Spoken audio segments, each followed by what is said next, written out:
Welcome to Eight Questions with. I am your host, Patrick from Have Cheetah Will View. Um, we are back for the nightcap. We already did one interview today. We had one. We have interviewed Rick Malin from Old AF Reviewers. Had an awesome interview, a sensational interview, great chat, great guest, and we're keeping the ball rolling as we welcome in our good friend and one of the most respected and I dare say beloved members of our little horror community, Tristan, also known as CollectorMan. He will be here in about 15 minutes. It is also his birthday today, and I'm quite flattered and honored that he's decided to spend part of his birthday with us to do this interview. Um, I think that's really really cool, and I'm very grateful that Tristan had agreed to do that, and so I think it's cool. I'm hoping that you guys all will show up and help me wish him happy birthday. I Right before I got over here though, I gotta tell you, I was camped out at American Werewolf in New Jersey's live stream. He had a lovely guest named Sydney on from Cinema Cities, and they were talking about the status of movie franchises and the state of the movies. And I gotta say, man, it was a great conversation. Um, Boy, I mean, as far as movies go, whew, man, if you're a mainstream movie fan, you are being force-fed slop. That's for sure. Um, it just made me really appreciate. Um, it made me really appreciate the indies a lot more. Hi, Katie. It made me appreciate the indie films a hell of a lot more. Hi, Jennifer. Um, the stuff that we get fed at the theaters now, it's just, whew, it's terrible. It's absolutely terrible. And they were right. They were talking about, well, we don't get any westerns anymore. We don't get any big romance movies anymore. We don't get any big adventures movies anymore. And we were talking about new original stand on your own. Um, we just keep getting fed the same old. You know, Indiana Jones coming back. He's 85 years old, and here he is coming back again. There's no more big western. Uh, there's no more big westerns on the side, you know, like True Grit or Unforgiven. Um, no big productions. Movies that are original, like Doctor Sleep, get overlooked. Um, you know, but here we come. You know, uh, uh, Mike, American Werewolf in New Jersey, was saying how he would have to drive 50 miles to see an indie film, but his local cinema is showing Doctor Strange 19 times. Um, yeah, that's just not right. Uh, so, ladies, I hope you guys are doing well. Glad you two are here, for sure. Um, it's gonna be a fun show for sure. I'm looking forward to this. Uh, you know, Tristan is a really nice guy, and we all really like and respect him. Um, and of course, he's also part of the Sanderson Brothers, which consists of Tristan and Martin, Anthropomatic Fiend, and our own very own Hobbs Horror, um, the Sanderson Brothers. So we'll be talking about that too. Uh, and we'll get Tristan. You know, they watch. They're coming together again to watch the Craft, the first Craft movie. Hey, Echo, how are you? I'm gonna catch your Wild Eye review after the show. Echo, I saw that you had a new review out, so I'm gonna go check that out.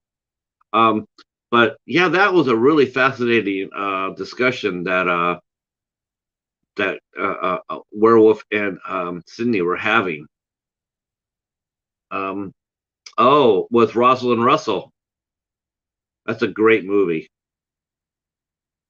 That's a great movie. Yeah, they don't make those anymore. They don't make that any. Oh, was that the one with Rosalind Russell or the one with Lucille Ball, Jennifer? Because I think they each made one. Uh, it's one of 4 videos I did but couldn't upload because of net. Yeah, yeah, I get that.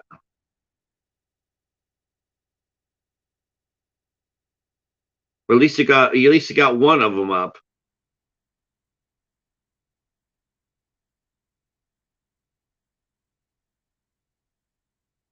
Um, let's see. Uh, oh, I'm sorry. Okay. I'm sorry. I thought it was Mammy. Okay, it's Marnie. That's the I think that's a Hitchcock movie, right? Marnie. Alfred Hitchcock did that. Still a great movie. Mammy or Uncle Mamie. I know that and Marnie. I think Marnie is like I said. Hey, greetings. Okay, Hitchcock, great. That's an awesome movie. Greetings, Senor and Mr. and Mrs. Bud. Welcome again. Thank you again for showing up this afternoon. I hope you have fun. We'll be talking to our good friend Tristan. He has a channel here on YouTube called he's known as CollectorMan, and yeah, it's his birthday today. I think he's turning 21 or 22.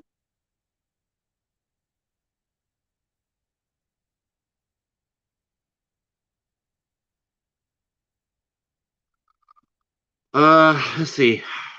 I will break out the calendar because that's what I do. Calendar. Um, some of you guys might have missed that. Hey, Charles, welcome back, sir. Um, oh man, I was actually thinking about you too, Charles. I was actually watching an American Werewolf in New Jersey, and he had a fascinating conversation about the status of films, the status of films, and he was mentioning how he had to drive 50 miles to watch a good indie film, and I thought about you. You have to travel from Wixom to Novi to watch a good indie film. Um, I could drive 2 miles down the road to the Imagine Theater and get hit with tons of Doctor Strange tomorrow.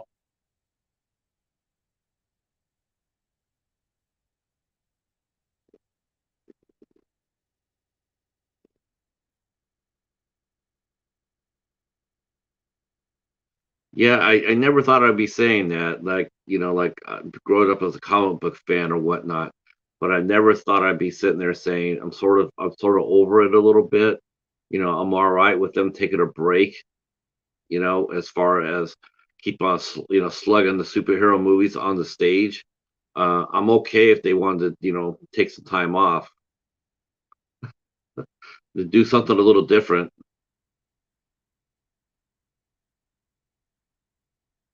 It sort of reminds you of that scene in Back to the Future 2 where Marty's standing in front of the theater and they had like Jaws 29 or something like that, and they had the CGI shark coming out and biting them.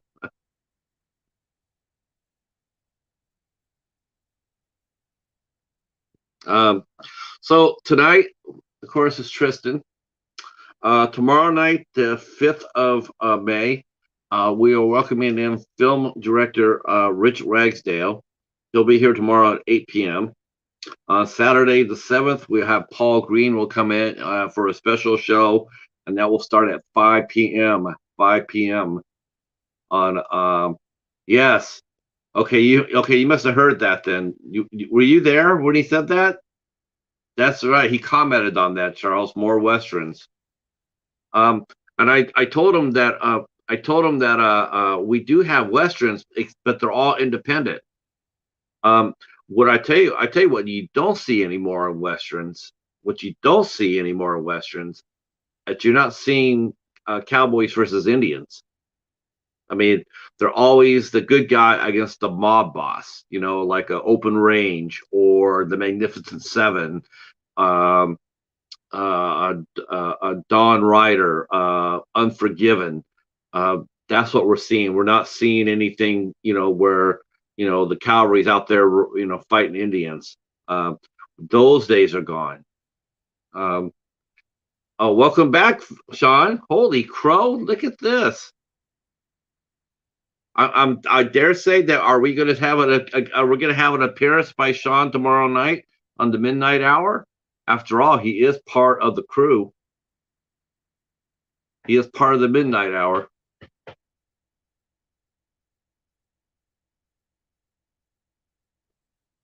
Let's see.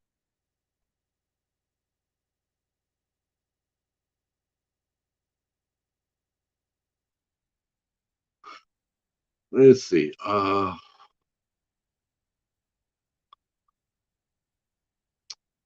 So far the Phillies are and the Rangers are tied 0-0. Let's see. The Reds are winning. The Reds are up 2-0 against Milwaukee, and the Yankees are down 2-1 against Toronto.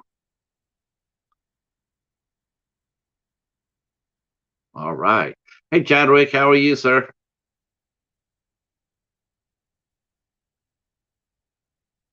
Oh, sweet. That'll be good.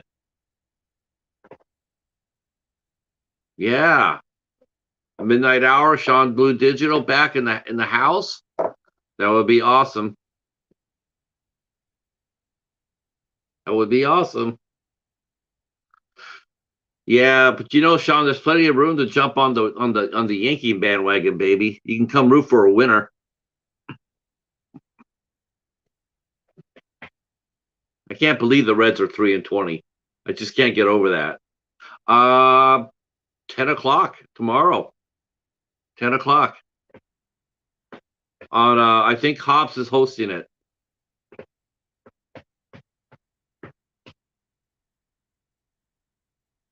I'm sure.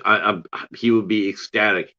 I'd like to see you guys get up. Like you to come up to the midnight hour, and you and Hobbs could just start chopping it up, talking about baseball.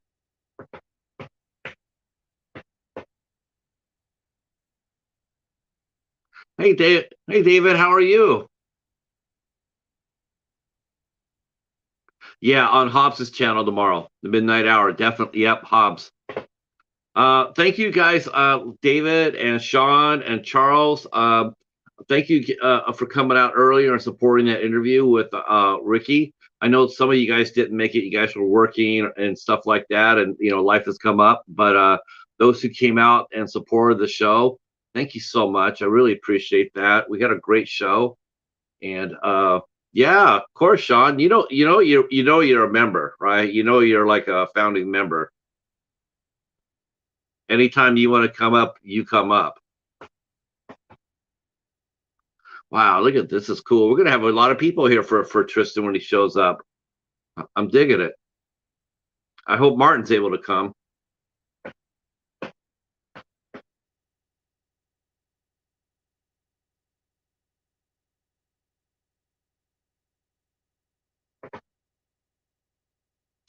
Let's see.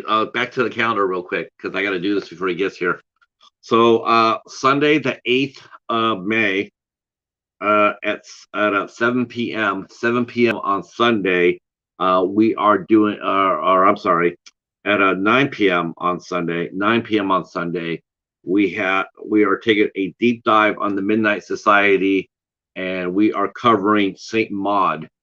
Saint Maud on Sunday at 9 p.m. I'll be joined by some of the ISC Knights, Ben from Cadaver Club, Mary Wilson, Mike, an American Werewolf in New Jersey, and myself, and the Horror Miser Monty G will be here as well. This will be my first time hosting Monty on a live stream, so I'm pretty excited. And now also Mike too from American Werewolf in New Jersey. This will be my first time of having both those gentlemen on a stream, and I'm really excited. David was going to come here until I told him it was an A24 film, and I found out that David likes A24 even less than I do.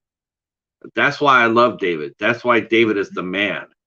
Um, no, okay, we don't necessarily hate A24, but we definitely think they're overhyped. All right, it is 8 o'clock. Let's go get our guest. He's here. So everybody get ready to say happy birthday to our good friend Tristan.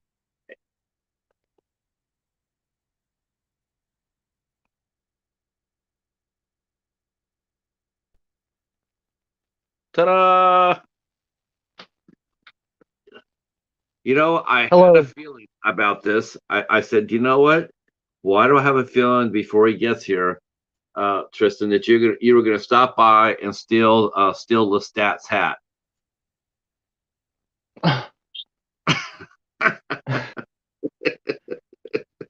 Now, do you think he'll notice that you took his hat? um, no, I doubt it. Uh, He everybody in won't the miss chat it. is totally saying happy birthday right now. Thank you, everyone. That means a lot to me. Yeah, well, you know what? It means a lot to me that you agreed to do this interview on your birthday. I mean, I thought, well, hell, he's going to be out there, partying up and and hanging out with his friends and his family and everything. And he decided to come and hang out with us. So this is awesome. And of course, one of the Sanderson brothers just popped up, Hobbs Hoare. Hey, Hobbs, how's it going? Uh, hey, Ava, good to see you. Good to see you. Uh, yeah, I said you're 23 or 24. How far off was I? You said that I was 24. Yeah. You're a little off. Let's just Okay. say that. All right. So I was a little off. Little off. I guessed wrong. I guess he's a little younger than 24. There you go. Hey, I've been Yeah, wrong yeah, before many times. yeah. I'm a little younger than 24. That's right. I like that. No, I'm actually 37 today. What? Yep, I'm 37 today. Okay, so like, are you really a vampire and just not telling us? Possibly. Could Ooh, be. One of my rules is really that I'm eternally 30. So any birthday after 30, right. I'm 30. Tw- 20, I think 29. I was a 29. I'm always 29. Yeah, Yeah. that's what everybody says. He says everybody just thinks that you're a kid, and yeah, well, he certainly looks like it, doesn't he? I card you. Uh, did you have a good day today for your birthday? It was okay. I had to work, but I came home and I had a dinner of chicken parmesan. So that was cool. Now, are you a good cook? Do you cook your meals, or are you like me? Are you a microwave chef? I can cook. I just don't do it that often. Um, yeah, I don't either. I think the closest thing I get to cooking actually is probably baking chicken in the oven. That's probably about as close as I get. Otherwise I'm a microwave chef. Yeah. My dad What was a really good cook though. really? Now, is that Yeah. because you don't cook a lot because you like doing it, or you just have to be in a certain mood um to do it, or I enjoy doing it. I mean, I'm just kind of busy and most of the time I'm just making things that are already prepared or just ordering things or stuff like that. But a lot of times my sister will make me things. She made my birthday dinner actually. oh, how cool is that? How many brothers and sisters do you have? I have two sisters. Uh, the third Sanderson brother just made it. He's saying, "Where's my damn? Give me back my damn hat. Give me back my hat, or else." Hi, Martin. How are Hey, you, sir? Martin. Let's see. Whatever you do, Tristan, don't tell him about the secret vampire coven. Don't worry, I I, won't. I think we all can guess that the Sanderson brothers are vampires. I think it's safe to say. Um, so, yeah. So your sister made your birthday dinner, and you had to work. Yeah, that always is a bummer, right? Sometimes it can be a bummer. I mean, it all depends if you like your job and you like your coworkers. Then going in on your birthday can be fun, right? Yeah, I mean it's a good job and I like my coworkers. I've only been there for 2 months, but everybody's really nice there. Good, good. Uh, I'm going to catch up with the chat because people are going to be talking a lot today. I'm sure. Um, uh, Martin saying shh about the COVID. Uh, it's funny. Uh, so let's circle back real quick because I always have one question. I always have to ask. It's the only preset question I ask, and that is, where were you born and raised at? I was born and raised right where I am in Aberdeen, Maryland. I've never left. I've lived here all my life. Uh, a good city. Um, yeah, there's not much here, but yeah, we have like a Walmart and a Target, but that's pretty much it. Isn't that what every town needs? As long as you have a Target and a Walmart, it's all good. Yeah, yeah, unfortunately, but yeah, Yeah, yeah, that's true. I Uh, kind of miss the mom and pop shops and the smaller stores and even like the town that's over from me is a smaller town and they're more focused on the arts and they have a lot of like smaller thrift shops or they used to and really cool stores that you could go to and buy like vintage toys or video games and unfortunately a lot of those places had to close down so due to the pandemic and just bigger places that come in and take their business so yeah, it was a real shame. We lost during the pandemic. We lost our the video, the movie video, the last video chain in the country. We lost it, which was a real shame. You know, it was like it was funny how they decided what was an essential business and what wasn't. You know, and quite honestly, and maybe it's me just being selfish, but I always thought the video store was actually a very much an essential business during the pandemic. Um, I just thought, people need to get out. They need to make a small run. They need to, watch, be distracted, go get a movie and this and that. But no, I mean, you had other stores that were open at the that really didn't need to be open, yet they were because, they paid bigger property tax, more business tax. Um, yeah. so how do you, oh, hi, it's Autumn Queen. She's the queen of Halloween. I just found that out. And I wonder, her and Hobbs need to hook up. If you guys That'd be want, cool. you guys can go ahead and start dropping channel links if you want for our guest and for everybody else. Um, so now, did you go to school? I mean, you never left, so it means you went to school in Aberdeen, or did you Yes, go I out? did. Okay. And how what was school like for you? Um, Elementary school was pretty great. Middle school was okay. Once I got to high school, it was like a whole different experience. It was not a pleasant one, but yeah, just not a pleasant one. But yeah.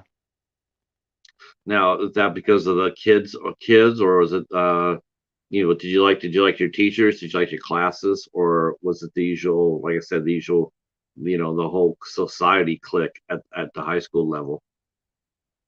Yeah, that had a lot to do with it. I mean, like just being singled out and bullied by certain people and things like that. Yeah. How do before I ask you any more questions along that line, when you were younger, you obviously you're a very creative person. We all know that. That's one of the things about you everybody really likes. It's definitely one of the things I like. That you're very creative. Um, what did Thank you you. like to do? What did you like to do when you were younger, Tristan? Did you write or draw? Did you? I had a feeling you probably wrote poetry. I could be wrong about that, but I have a feeling you had a very poetic. You have a very poetic streak in you. I mean, sure. I mean, I pretty much the same things that I do now. I like to write song lyrics and poems, and I've been working on a book for a little longer than I expected to be working on it. You know, it's not going as well as I hoped it would, but I'm trying to get it together. And I'm also working on another idea that I have, and I just have a lot of ideas. And when I was a kid, I liked to also draw and just do creative things, uh, crafty things. And once I got older, and I was always really into Halloween, and I started making my own props and just for Halloween and like having a yard display and things like that. So, yeah. What was your favorite costume you had when you were growing up? Did you make your own? Did you make your own costume or? Once I got older, probably 10 onwards, I made my own costumes or put my own things together. But an earlier costume that my parents helped me out with that I really loved was Beetlejuice. I was Beetlejuice probably when I was like 7 or something like that. It's one of my favorite movies of all time. So, yeah, it's definitely one of my favorite costumes. Okay, just for me. So what's your favorite movie? What's more your favorite, Beetlejuice or Hocus Pocus? Mm, I would say that Beetlejuice ranks a little bit higher than Hocus Pocus, but I have a really nostalgic streak for Hocus Pocus. I saw that at the theater and I loved it for all those years, and I'm really excited that this year they're having the sequel finally. So you're looking forward to seeing Kathy, Gemini, and Bette Midler again. Yes, Yeah, that'd be definitely. fun. It'll be fun. It'll be fun seeing them. Uh, so as far as Halloween goes, did you enjoy? Did you just enjoy passing out candy, or did you enjoy going out with your sisters? When I was younger, I enjoyed going out. Sometimes I would go with my sister, sometimes with friends. Um, and then probably when I was about 13 or so is when I started, excuse me, really getting into doing the props and handing out the candy and making the yard displays and just scaring the kids and dressing up and having a fun time that way. Yeah. Okay, so how did you? Okay, now this is interesting. What did you exactly did you do, young man, to scare the kids? Well, for a number of years, I was Freddy Krueger, and that scared them pretty well. I even scared a few adults pretty well with that. I would like use the glove to on the car or on the car window, and it would make the sound, and I would scare people that way, and just jump out from the bushes and just all kinds of things. Now, see, I would have never thought you would have done something like that, but now that you actually said that, it's actually I know that I'm wrong. There's a little bit of the devil in you, isn't there? Oh, I don't know about that, but there's a little bit of an acting streak in me, I guess. I Yeah. like I Did you? like to I like to I like to take on certain characters or create characters. When I was younger, I like to create characters or just do impressions of different characters. Like movies had a really big impact on me, so that was something that I did a lot. Um, what kind of what kind? I mean, did you ever do anything with your acting? Did you ever go act in school or drama club or community Um, theater? Unfortunately, no. When I was in high school, there was supposed to be a play of Dracula that I was to be included in. I was actually going to play Van Helsing, but unfortunately, that production got canceled because of weather, and then it got canceled again, and we ended up not doing it. And that was something that I was looking forward to, and it just didn't come together. But other than that, no, not really. There was I was thinking about I've been to different horror conventions throughout the years, and sometimes they had open auditions for certain roles that or people that they're looking for. I've thought about that a few times, but I'm my anxiety and my nerves. I don't know if I could get past that in terms of like doing auditioning in front of someone.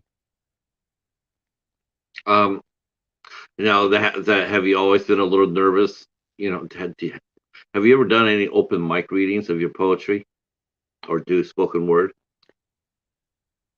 No, but I would maybe consider doing that on my channel at some point. Yeah, that's actually that'd be actually very strong for you. I think if you did that, I think you would find your confidence to be much strengthened, and I think you'd be able to go out there and do the auditions. I do. I've seen a lot of people who, they'd be nervous or anxiety, have anxiety too. But good Lord, give them the microphone and let them read some of their poetry. Holy cow! You see people come out in beast mode, powerful and confident and assertive and proud of their creativity of who they were. I I love open mics. I think they're I think they're some of the coolest things out there. Um, and you're also a singer songwriter. You not only do you write lyrics, but you also sing too. Yeah, I sing a little bit. Where did I you? try How my old were best. you? Yeah. Well, that's what we all try to do, right? When did you decide that when did you learn you'd like to sing? Hi, Jamie. Uh, probably, probably if I could pinpoint it, 11 or 12, Yeah. is when I asked my dad to buy me an acoustic guitar, and I sort of played around with that. I never really learned, excuse me, I never really learned how to play it correctly, but I just sort of fiddled around with it and wrote my own lyrics and sort of kept things to myself. And then So once I had a YouTube channel, I sort of, came out and did things. I still don't really know how to play any instruments, but I'm still looking into getting a guitar again and learning that. well, I can tell you right now. You say you still haven't learned how to play it. I can tell you right now, you're more than qualified to be a punk rocker in a punk rock band. And they Well, don't know thank you. they don't know that much. They don't know that much either. But they get out there and they bust their heart out. So what were some of the favorite bands you had growing up? Um, Growing up, there were a few, not many bands. No Doubt was actually one of my favorite bands. I listened to a little bit of like Blink 182. Some of my favorite musical artists then and still are, like Ozzy Osbourne and David Bowie is my favorite musical artist of all time. And yeah, that's pretty much it. My parents kind of were into country music, and until I was probably around 8 years old, I didn't develop my own taste in music. And then, I sort of branched out and found my own stuff to like. Yeah, that's all right. Uh, the Ozzy Osbourne is a surprise. Oh yeah, I I was love Ozzy. um Do you like? I mean, it's not. Oh, this doesn't sound. What about goth? What about bands like Nine Inch Nails or Sisters of Mercy or Exorcist? Oh yeah, Nine Inch Nails was a big one when I was growing up too. That's cool, man. See, as you see, you have a lot of interests. Um, and what kind of movies did you watch when you were younger? They helped shape what you watch today.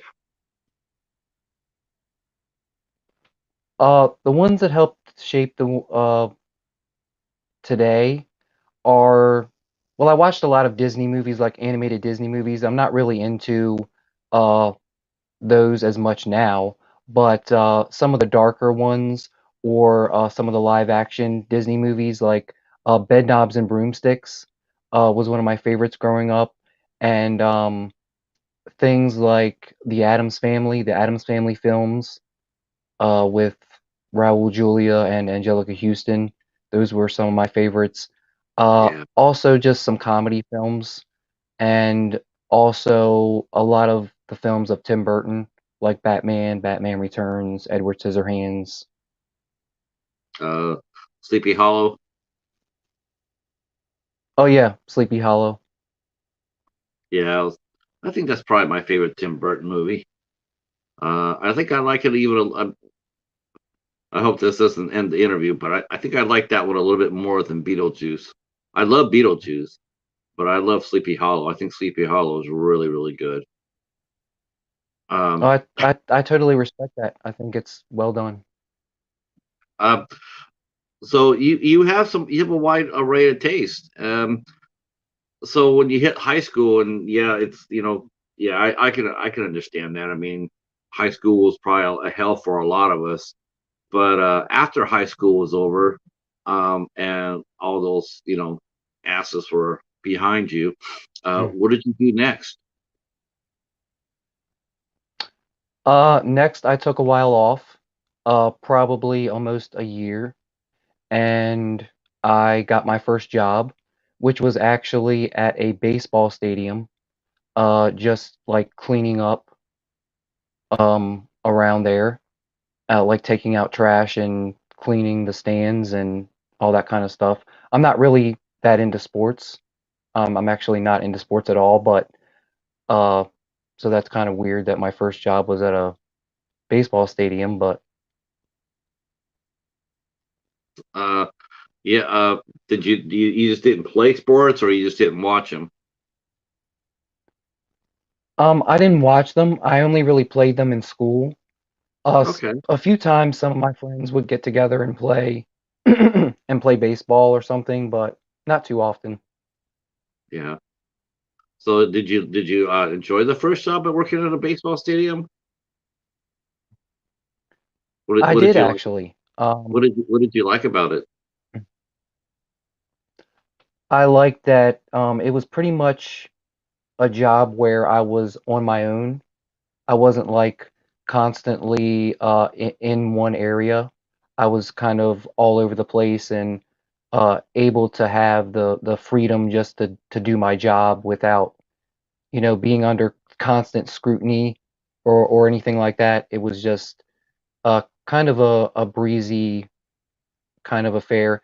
The only downside to that was uh, they were severely understaffed, and uh, I worked there for one summer, and I ended up leaving towards the end of the summer.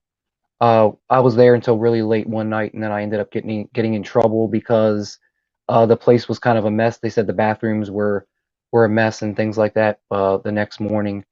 But I was there for like 12 hours, so and the game was still going on, and there was nothing I could do.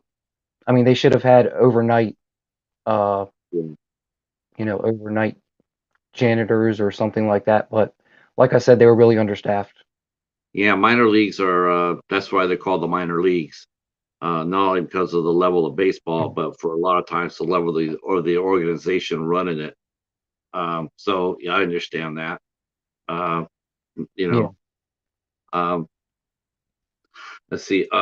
David says he played baseball until he was 18. I think the Reds could probably use you, David. Um, let's see. Sean's still here. Yeah. Let's see. Martin saying, I used to be pretty sporty until I joined a T-ball team and started doing it competitively. That sucked the fun out. Yeah, you know what, you're right, Mm. Martin.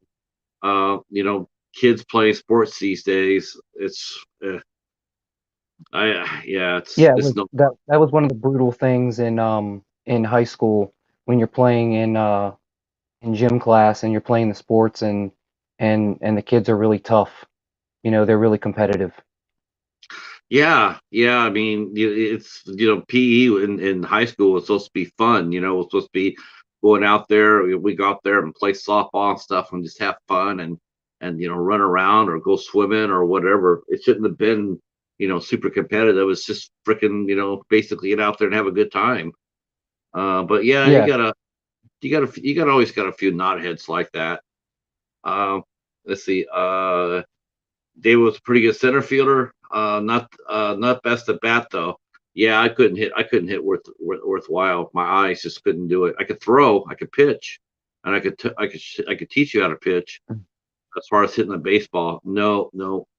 I would the ball would come here in this eye, and then I couldn't pick it up with this eye. So I would only get to see the ball just a little bit. And yeah, when I went Oh, out from my high school, I didn't know that until I went to high school, and then the coach said, he saw better swings on a playground, so I went into coaching after that. Uh, yeah, understaffed places are a real bear. Um, so while you were working at the baseball, did you were you still writing? Were you still you know Did you think about trying to did you want to go out and try to do acting after that? I mean, did you feel more confident after high school doing that, or was that something that's that has that anxiety stayed with you all the way? I mean, do you still have that now, or did you or did you get a handle on it? um, Because I you never come really. across as very self confident. I feel. Well, I'm glad that I come off that way, but I don't always feel that way. I do have, generalized anxiety disorder, so and a few other things, so that actually get in the way, but I'm constantly working on them and trying to push through and think positively and, not dwell on things that don't necessarily matter in the Yeah, long run. because you come. I mean, I've always felt like he's just been, you come across, like I said, you come across as really knowledgeable, self-confident, um, and I always enjoy watching your videos, and I always learn something from watching it. I like your collection, and you're, like I said, you're smart. You can sit there and talk about anything in your room, and I always sense I'm always gonna learn something from that. Um, when did you start collecting? I mean, when did you start collecting, figures and stuff like that of films? And was there any, was there anybody you did that with? Like did you have a bunch of friends that you would go over there and watch movies, and then at their house, and they come over to your house and watch them?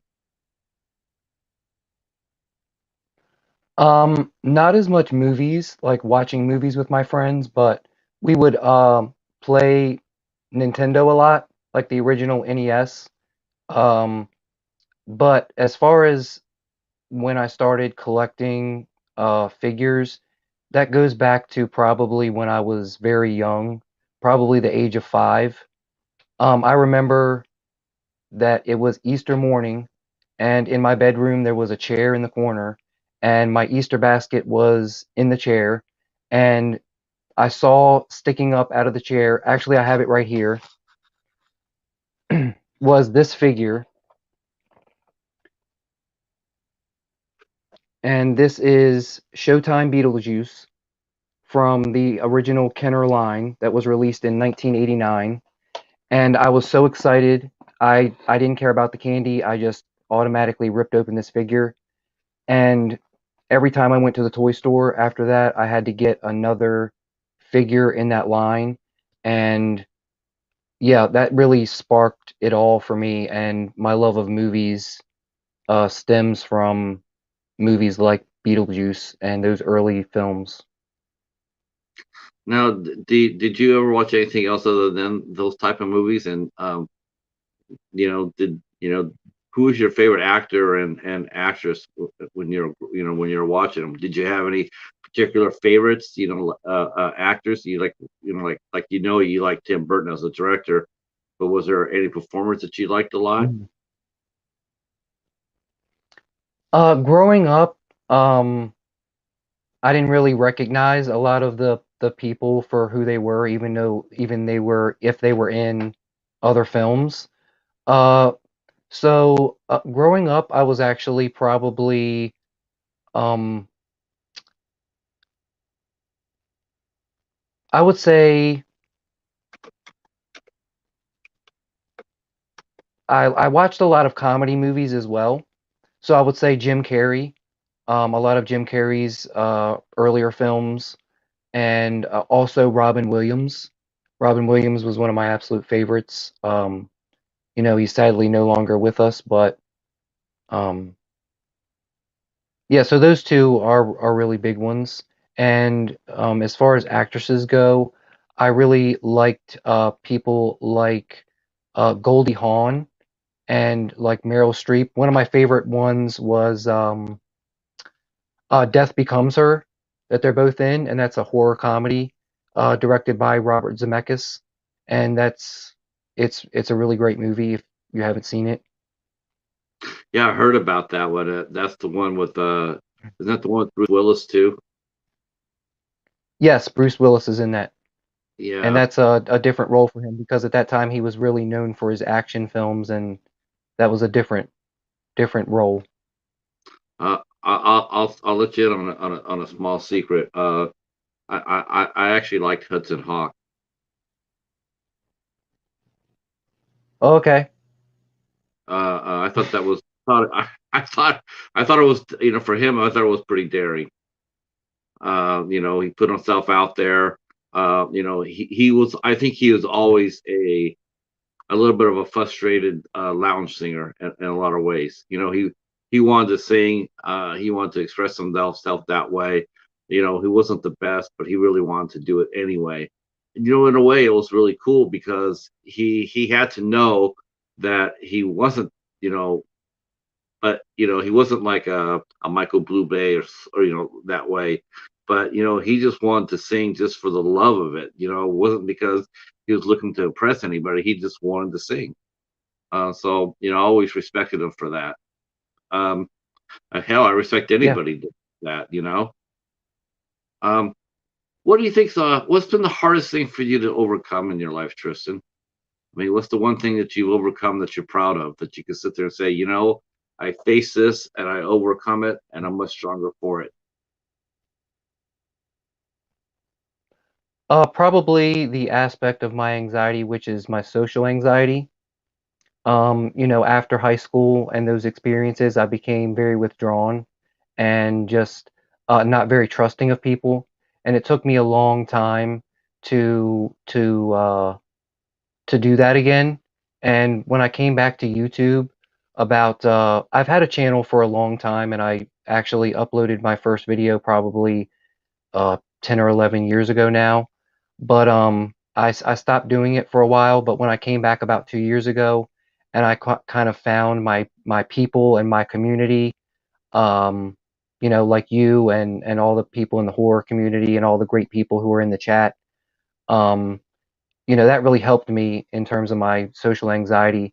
And I started doing streams and getting more comfortable just talking to people and being on camera and also in real life, just uh, interacting with people more, I would Yeah, I say. really love. I love the interaction you have with Martin. I love the interaction you have with him. I love the interaction you have with Hobbs. Um, how did the Sanderson brothers get together? Um, the Sanderson brothers themselves probably got together. Well, when I first came back to YouTube, um, one of the first people that I found was Martin. I was searching for my favorite band of all time, the Birthday Massacre. They're not really well known, so if anybody hasn't listened to their music, I really suggest that you do. But so I came across his channel that way because he had a video on the birthday massacre, and then kind of through him and through others in the horror community, I met Hobbs, and we discovered that we all love Hocus Pocus, and then Martin ended up making a Sanderson Brothers Coven chat group that we're in, and we kind of talk and check in on each other sometimes, and we did a live stream watching Hocus Pocus. I think that was back in August of last year. Yeah, I was there for that. That was a lot of fun. Hmm. Which of the sisters do you like the best? Definitely Winifred. She's Is the that standout. now Winifred? That's Bette Midler, right? Yeah, Okay. yeah. Yeah, she's a hoot. She's a hoot. Let's see, Jamie's going like book.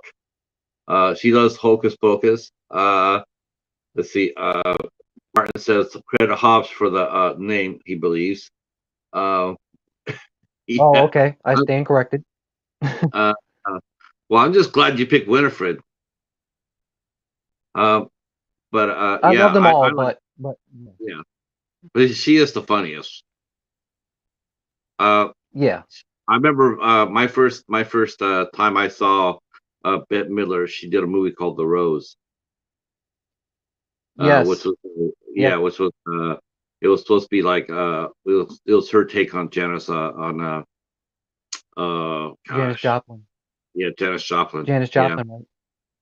Yeah. yeah, beautiful, Yeah, beautiful it's a great movie. movie. Very so yeah, so you were on YouTube for a while then. Was there any particular reason why you left, or was it just something you just felt like you ran into a wall, creative wall, or Um, kind of, I guess. Originally, my channel was called Bowie Fan T because I was such a huge David Bowie fan and still am. But none of my content really reflected that channel name. So, but it was really more of a hobby for me, I guess, at that time.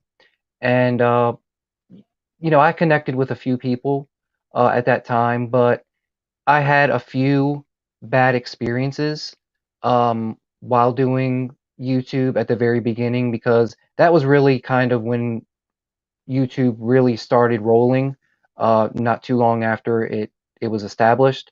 So I had a few bad interactions with people, and that's not necessarily what drove me away, but that was one of the factors. And then I decided to come back later on. I'm glad you did. You Thank can't you. ever give anybody be a bully or a social bully or a troll or anything. You just can't give them any power. You just can't do it. If they come in and they're Yeah. an asshole, they're an asshole. You got to call them out on it. It's like, hey, I'm not gonna let you run me off. I'm not gonna let you step on me.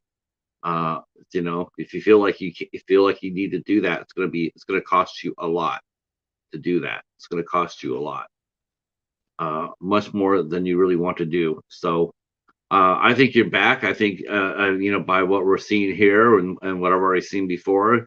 Like I said before, when I did this, you really are. I mean, I'm not saying this to you, Tristan. Just to say it. I'm saying it because this is what I've seen. This is what I've been told.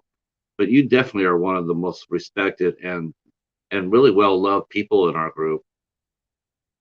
I don't know. People say that. I don't think we say that enough to each other.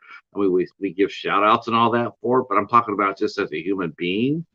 I know for a fact that you're one of the most respected and most beloved person in our group. I do know that. And I don't know if you know that or not, but now you do. Well, that really touches my heart to know that. Yeah. Uh, yeah, I like I said, I've enjoyed talking to you. I've enjoyed your content. I know I don't talk to you a whole lot. Um, but that's me. That's my own anxiety. I'm I'm a lot more talkative here on this format than I am when I'm not. Um, you know, uh, Yeah, I can understand that. Jennifer throwing up. Uh, Jennifer saying, "I love Sarah Jessica Parker." So, so that's not true. Just don't believe that propaganda. That's that midnight hour crew they're starting a ruckus. Um, let's see. Jamie's Okay, asking I me what remember that now, Martin. Oh, uh, sorry, Patrick, what were you gonna say? the uh, the Sanderson Brothers rule. Yep. Uh, see, Jamie saying, Katie saying they love you. Yep. And Jamie wants to know what your favorite David Bowie song is. Um, my favorite David Bowie song would probably be Space Oddity. Um, when I was growing up, the reason that I became such a big Bowie fan is because I saw the movie Labyrinth when I was very young. So I really became enamored with that whole world and the concept of the puppets and the actors and the music and all that stuff. So I after that I really sought out Bowie's music, and the first um, thing that I got as far as Bowie's music was a compilation album, and the first song on that album was Space Oddity, and it had a really profound effect on me. And yeah, that's probably my favorite Bowie song. But there are so many that I love. He had a really extensive catalog, releasing almost 30 albums throughout his career. So it's a really deep dive if you're not already a fan to kind of go into his catalog. Have you the bands you had when you grew up you listened to those bands, David Bowie and No Doubt. What do you what bands do you listen to today, or do you just stay with your old favorites, or do you have new bands or artists that you enjoy listening to? Well, I still love my old favorites, including Alice Cooper, and like I mentioned, the Birthday Massacre is one of my favorites, and I also love Motionless in White, and uh, there's quite a few. I would suggest anyone who has interest in the music I like to check out my Music I Love playlist on my channel to kind of get a feel for what I love, but I have a wide array of musical tastes. I also love a lot of songs by Cyndi Lauper. Uh, you know, so even like 80s pop music, some of that stuff. Right, right, right. I get it. Yep. I'm actually a big Celine Dion fan. Okay, Yeah, I think she has a beautiful voice. Uh, uh, her and Sarah Brightman. Those type of singers. I'm a yeah. very much of a female vocalist fan. Um, so talk to me a little bit about your collection. I mean, what are some of your favorite pieces that are most precious to you? Well, one of my favorite pieces that's most precious to me is the Showtime Beetlejuice that I showed off earlier, but I'll just show that really quickly again if anyone didn't see it. Um, this is from the original Kenner line, and they're responsible for so many iconic toy lines, like even the original Star Wars line. Um, and unfortunately, they're no longer around. But I also love NECA's Toonie Terrors that they've come out with in the past few years. And we were talking about Hocus Pocus earlier, and actually this year they are coming out with the Sanderson sisters and Billy the Zombie from Hocus Pocus. So I'm really excited about that as well. But some of my other favorites are Ghostface, and this is also from the Toonie Terrors from NECA. Okay. He's kind of in a running position. Now, And all, when you collect, how do you collect? Are you a are you a stay-at-home collector, or are you getting out there and going hunting collector? Um, when it comes to most things, especially action figures or Funko Pops or anything like that, I really like to find them in the wild because if you're buying them online, you're not seeing them in person. And sometimes there could be a paint error or a little detail uh, that's that you don't like on the figure, something they may have went out of the lines with the coloring, or just something like that, and make sure that the box is in really good condition. Like, I'm a stickler for things like that because I don't take most things out of the box these days, because I just don't like to like dust and clean or and things like that around small figures. So, I like to keep most of my things in the box. Right, right. And I like the fact that you're very much like me. I'm in the wild hunter. I mean, I know there's some people that sit there and they'll wait for those boutique sales to come on there. They'll be at home and they'll be doing that, the entering and the credit card and everything else. I don't know why. It's funny because I'll mention like there'll be a movie that I want to get, and someone mentioned it like, well, haven't you gotten Cyrano yet? No, I haven't found it yet. I could easily go online and buy it. I could just type up there this ping but it's not the same. It's not the same. I don't get the Yeah, same reaction as to when I get out there and I find it. Out in the wild. It's just so yeah, much like more you've fun. been looking for it for yeah, you've been Right looking for it for a while and you finally find it, and it's that that joy of finding it finally. now, do you have the same feeling that like a lot of us probably do? Do you ever find something like you really want to find something really bad? Like you want to buy Winifred. Looking for a Winifred Funko Pop. So you'll go out or a movie, like maybe the director's cut Hocus Pocus, and then you go out there and you bust your ass looking for it, and then you find it, right? You find it, you go like, I got it, I got it, I got it, finally. And then you go home and put it on the shelf, and then you go like, oh my gosh, there's that new David Bowie statue. I gotta get that. And you just got done spending all those days and hours looking for that one, but as soon as you get it, you don't even look at it. When you get home. Has that Oh, does that yeah, happen to you? sure, that's Does that happened. happen to you? That, that's happened a lot more with movies, like just buying a lot of movies that I've had on my list that I've been looking for a long time, and then I'll buy some and I'll put them on the shelf, and they'll sit there for a few months, and yeah, things like that. Yeah, that's of course, I'm just sort of like I'm admitting that right now, and I'm looking over to the chat right now because I'm thinking Martin's staring holes through me right now because no, Martin, and I have not watched the Moth Diaries yet. Don't judge me.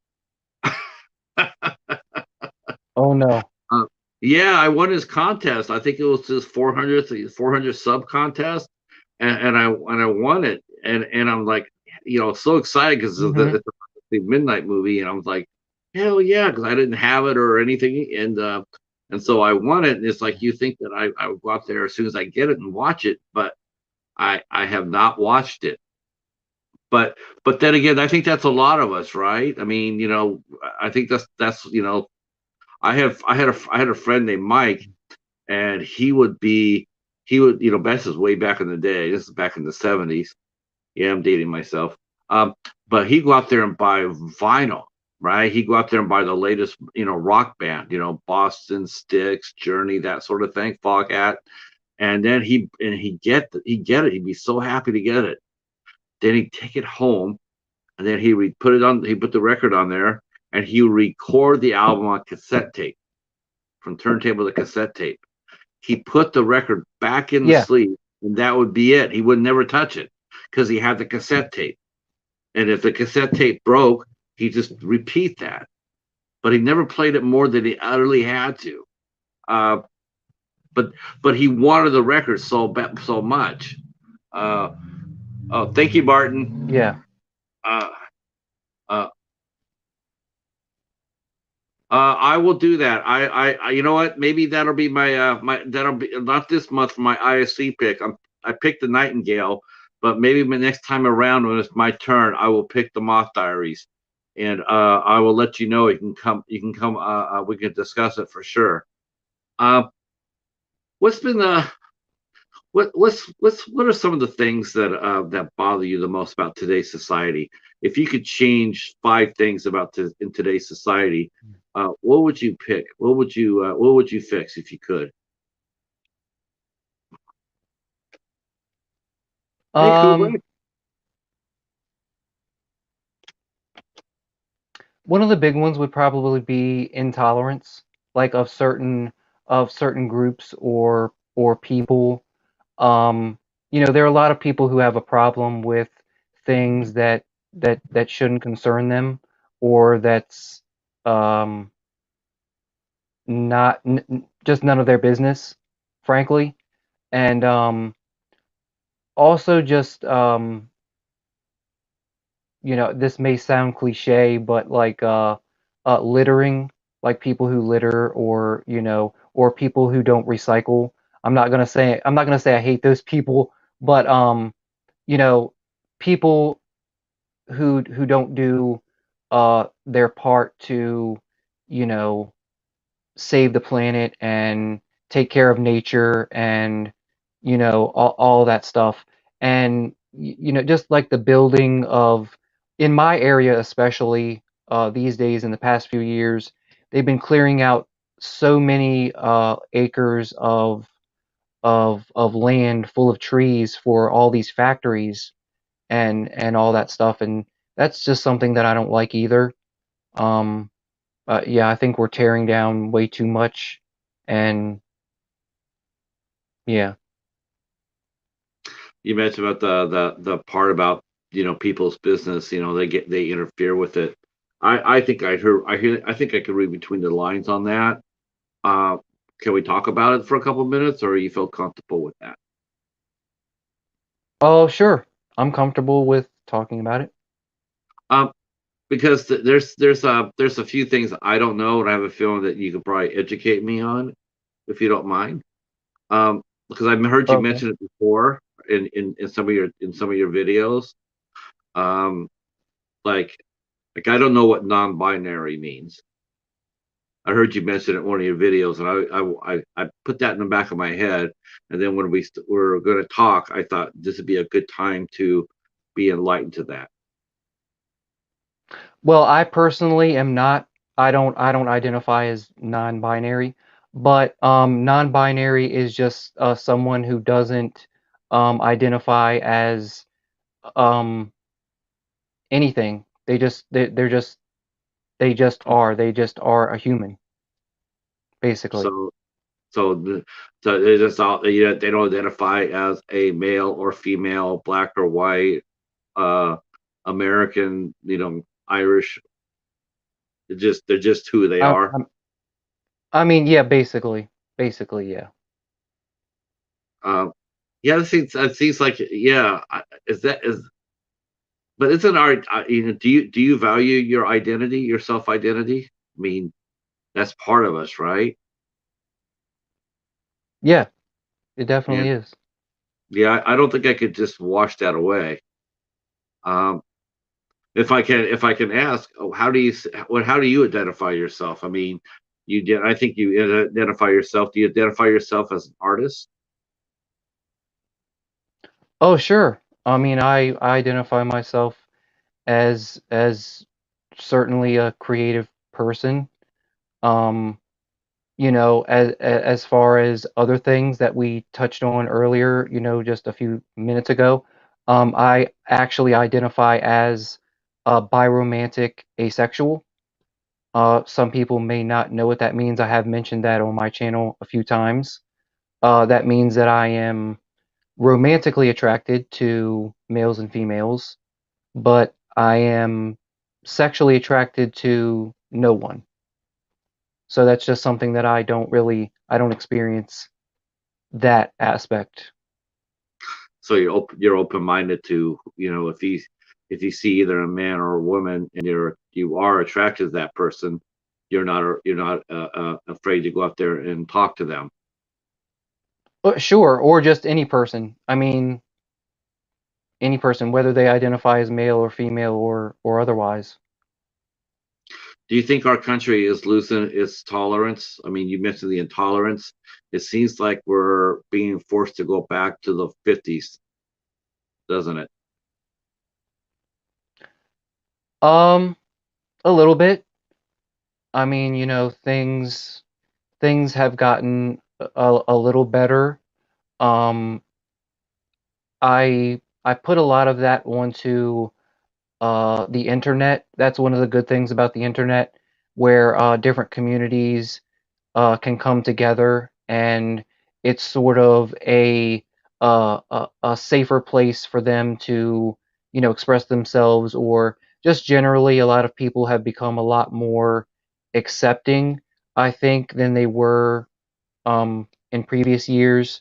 Like, I didn't come out myself until I believe last year.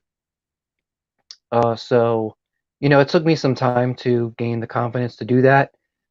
But that was just based on my past experiences. And when I found out that people who are like me exist, um, then I felt a lot more comfortable, you know, coming out as who I am.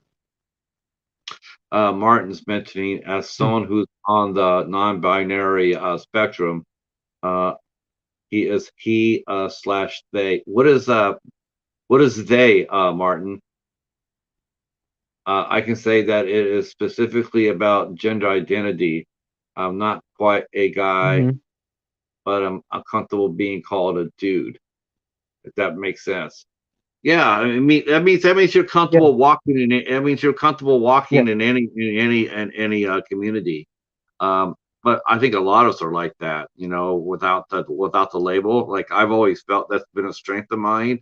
Is I could go inside any group. Um, I could go inside when I was younger. I could walk. I could go anywhere. I never had any fear of that. There's certain people over here. They're not going to like you because your skin color. I never really was ever intimidated by that. I would go wherever I went because I always felt like I could communicate. And the only time I ever felt like I dare not go down that alleyway, so to speak, is when I actually moved here to Michigan. Because I live about 30 miles away from Detroit, and I do not like going there. I do not like its people. I don't like going there. Like I think it's a terrible city. I think the people there are a lot of the people there are just it's just unsafe. It's just there's nothing wrong with that. Uh, I'm just being honest with you. Uh, thank you, Yeah. Martin. Uh, yeah, see, that takes a lot of courage, right? I mean, think about it. Think how far you've come. Think how far you've come. I mean, you put yourself like 10 years ago to where you are now. Do you see where you got more self-confidence, more assertiveness, more you're comfortable, you're owning your own space, you're standing in your own power. Yeah, yeah. Because, You- you know, um, I'm naturally an empath. So I kind of care about people a lot, and put people before myself, or I used to do that a lot, but I've learned, more recently to, you know take more time for myself, and do the things that I enjoy, while still balancing that, aspect of it. And yeah. I agree. See, I think that I agree. I totally agree. You can do whatever you want, whenever you want, and it's not your problem. It's their problem. Um, when you came out, how did your family take it? Were they surprised, or were they waiting for you to come out so they could love you for that? um they were surprised, a little bit, most of them, but they were very accepting. of that. Did that surprise you? So that's I'm very thankful. Did What's that that? surprise you? Did that surprise you? They were so accepting, or was that something in the back of your head, in your mind, you were thinking like, what if they don't react the way I hope they react? Were you surprised by the reactions? Yeah, I was surprised by the reactions because they were mostly positive. Yeah, Along with, when I came out on social media, a lot of people were immediately accepting of that. So that's really nice. yeah, I think so too. What's been the reaction with some of your friends? I mean, once you came out, I mean, did they celebrate with you? I mean, were any of them like shocked? Um, Actually, most of them don't know, unless they have seen my Facebook posts or something about it. But it's something that hasn't come up, I guess, with a few of them. It's something that I don't automatically tell people when I meet them, Of course not. or and things like that. So sometimes it Had takes to, a while for that subject to come up. they've had to notice how much stronger you are, though. Like holy shit, Tristan's, look how strong he is. Look how confident he is. You're standing up. This is my life. I get one, so I'm going to do with it as I see fit. Right? Yeah, I mean, especially when you reach a certain age, you start realizing that the journey is about you. I mean, you can certainly hang out with other people and do cool things and have a great time, but ultimately, uh, what you want to do and what you want to accomplish is mostly up to you. So you have to uh, just follow your dreams and your passions. Kubrick's saying here, your identity isn't necessarily other people's business. Only share it if you're comfortable. If you're comfortable, but it feels great to be open about it. Martin mentioned that, and Kubrick says it isn't really an issue.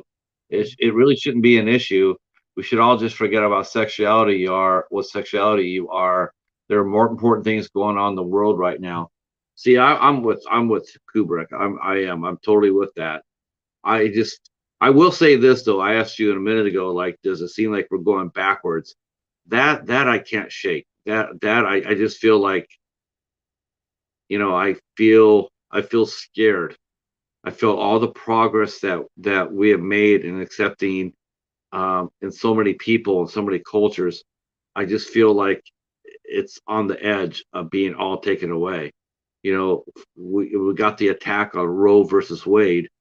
Um, if the Supreme Court, Yeah. revokes that, what's coming next after that? What will gay marriage come right after that? Will they outlaw that again? Interracial relationships, will they outlaw that again? Things that you never even think about, that you're not even worth discussing because they're already here. All of a sudden, now that really feels like they're on the edge. It's like we're going to take a step backwards into the dark age. Well, I'm hoping I'm hoping that's not the case, but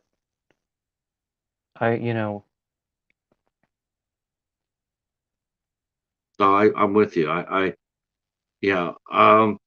Kubrick mentions, I'm still scared about what could happen in the immediate future, but no, it's not. It's not political here. It's not a political thing. This is a very human problem. It's a very human problem. I don't see it as being political at all. It's human.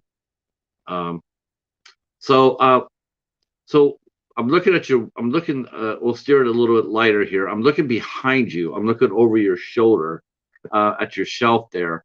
Can you turn around and talk to us a little bit about your shelf there? About what do you got hanging out behind you? And do you have any Sam's from Trick or Treat? I do have a Sam from Trick or Treat, and it's right here actually. It's one of the Nekatuni Terrors. and this is one of my favorites. Yeah, I'm sorry about the glare, Sam is mighty. but it act yeah, I love the movie Trick or Treat. It's probably my favorite horror anthology. But as far as what I have behind me, I have a Michael Myers figure, and I also have my Freddy Krueger figures, which were the first ones that came out from NECA. Um, and I also have um, a talking Beetlejuice doll that I've had for a very long time. It's actually the original one that I had when I was a kid, but unfortunately, it talks very fast like a chipmunk now, so it's not working. Now, how did that happen? The pull string toys, just after you pull them so many times, and plus, they were able to be pulled while they were on display in the stores, in the toy stores. So once you Okay. got them home, sometimes they were even a little off, and then once you use them so many times as a kid or whatever, it just the voice box messes up and it sounds like a chipmunk. uh, Now, do you have? Oh, I'm supposed to be asking you for the cheetah. Do you have a Black Phillip Funko Pop? No, I do not have a Black Phillip. No, no, he doesn't have a Black Phillip. No, he wanted to know. Yeah, we're looking for one. Uh, and so I'm asking people who have Funko Pops if they found it. I heard it sold out really fast. Um, yeah. Oh wow. So what do you want? What do you hope to accomplish in your near future? Talk to us a little bit about your book. Um, I know writing a book has got to be tremendously hard, but is it a fiction story or a biography? It's a fiction story that I started a few years ago now, probably 6 years maybe ago, and I got really into it and I started writing. The idea came to me really quickly, and I just started writing and writing and writing ideas, and then I kind of edited that as I was going. I got about halfway into it. It's a fantasy. It's like a dark fantasy novel.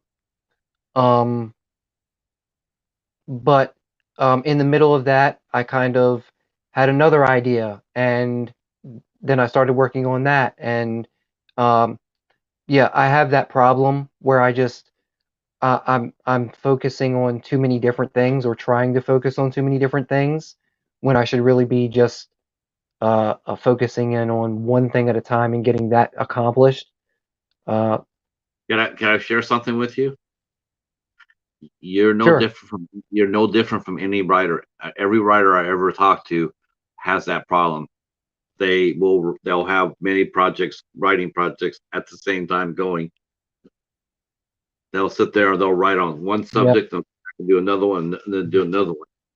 I think that's just part of being a writer.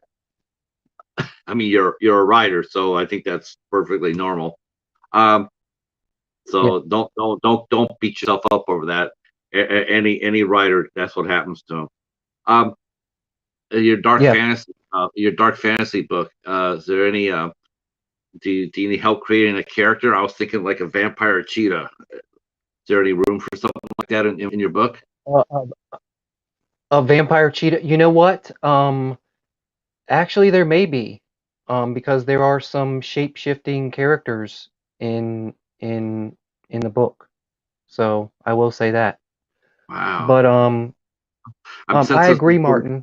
We definitely need to watch those. Let's see. Martin says, let's see. It's a spirit. Let's see. The Sanderson Brothers needs to watch The Witch. Yes. Yeah, I would love to see you guys watch that. That would be a fun watch. Fun watch. Have you seen that movie yet? The Witch? Have I, have I seen The Witch? Yeah. Yes, I've seen The Witch. Oh, yeah. That's a great movie.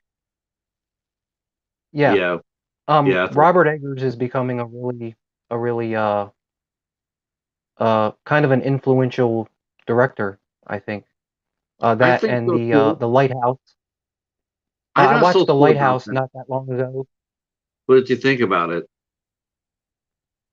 I liked it. I thought it was atmospheric. I liked the fact that it was filmed in black and white. Um, it may have dragged just a tiny bit in some places. There are a few nitpicks that I have about just about every movie if I'm really digging deep into it. But for the most part, I really loved it, and the cast, Robert Pattinson and Willem Dafoe, they're amazing actors.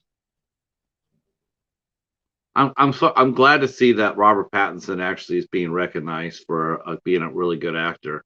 He got sort of stained with that whole Twilight thing, and people just looked down upon him after that.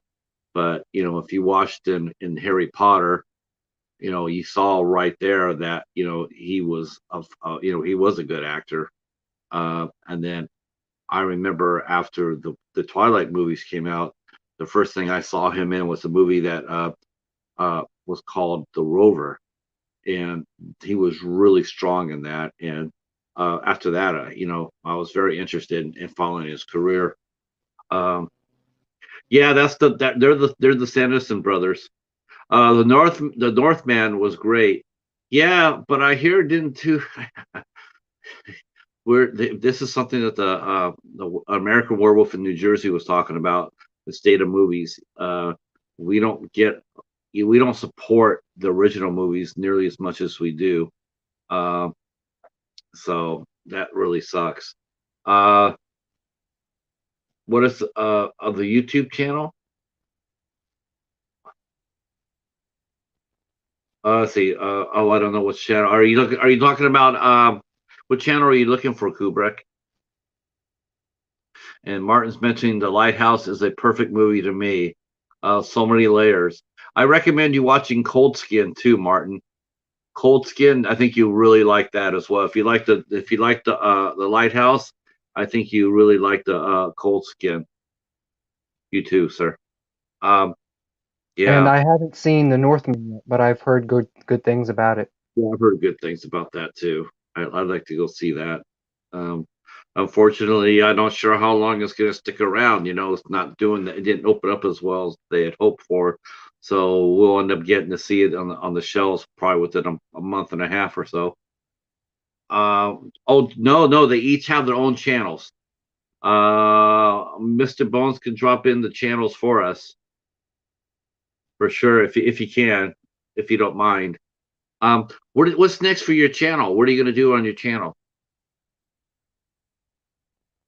The next thing that I'm doing on my channel is actually with my Sanderson brothers. It's this Saturday. We're doing a watch along at 8 p.m.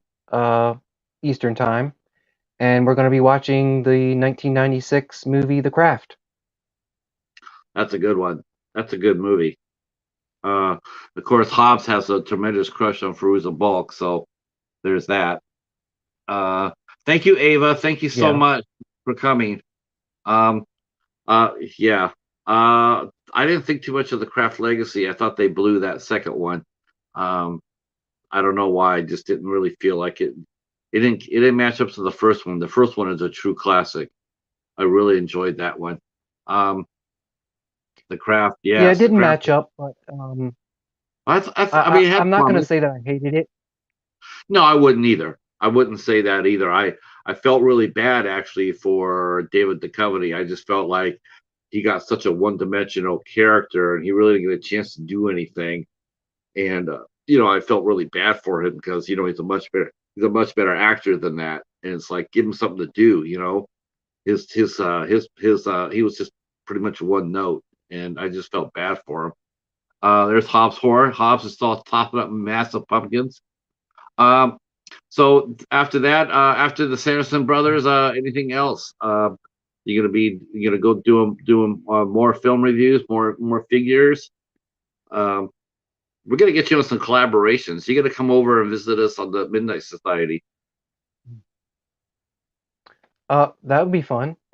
I've done It a would few be. collaborations in the past. I actually did one with the Night Watch Zone, which was the scariest scenes from horror films. It was like a documentary, and it was featuring many members from the community, and that was a lot of fun. That was back in October. But after that, I actually put up a Q&A video of like almost 2 weeks ago now. So a few people have asked me questions there as well. So I'll be making a response video for that. And then after that, I'm thinking of getting into reviewing a few more films. That's something that I used to do a few Yeah. times on the channel, but yeah, I'm thinking about doing that a little bit more. You can always do Dollar Tree Theater with us.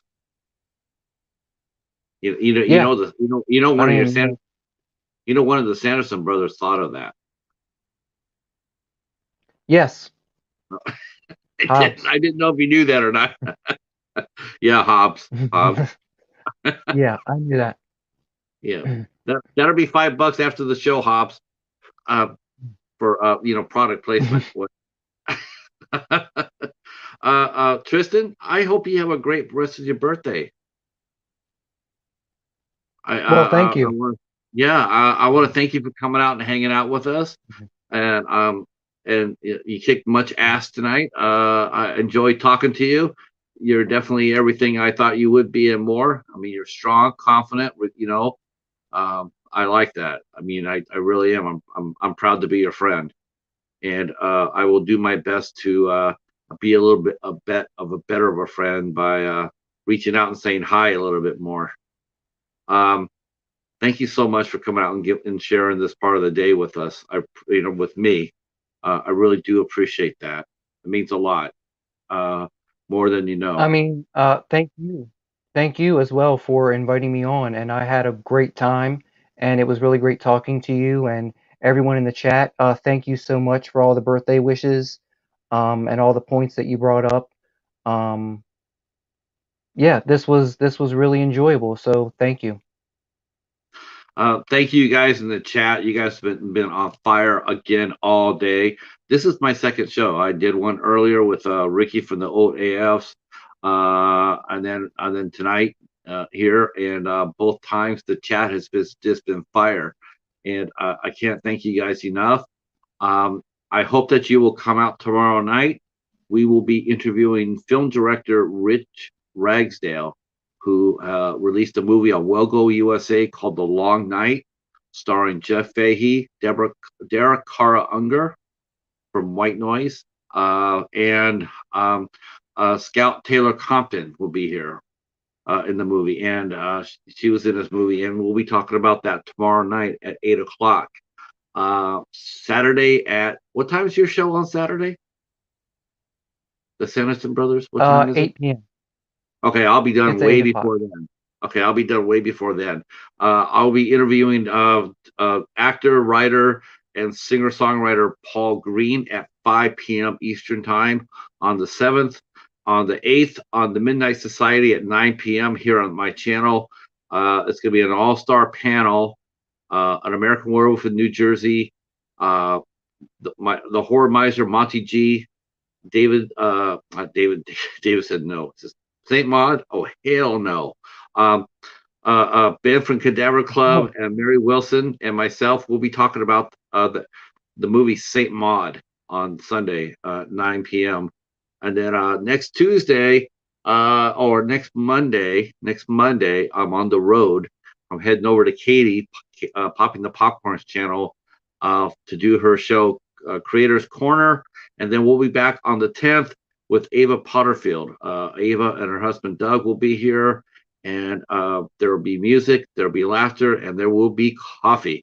And Ava will be doing the peanut butter and pickle and mayo sandwich challenge on a week from on Tuesday. I actually did the food challenge. I ate a peanut butter and mayonnaise and pickle sandwich. So yeah. Oh no. Yeah, I made it Thank though. you, Martin. I crushed it. I crushed it. I mean, yeah. Was it the best thing I've ever eaten? No, not really. But have to please the audience, right? Um, All right, kids, that'll be it for us. Okay. Yeah, thank you for coming out again, and I hope to see some of you guys tomorrow night at 8 o'clock for Rich Ragsdale. Thanks again, and stay right where you're at, Tristan. Everybody else, peace. Bye, everyone.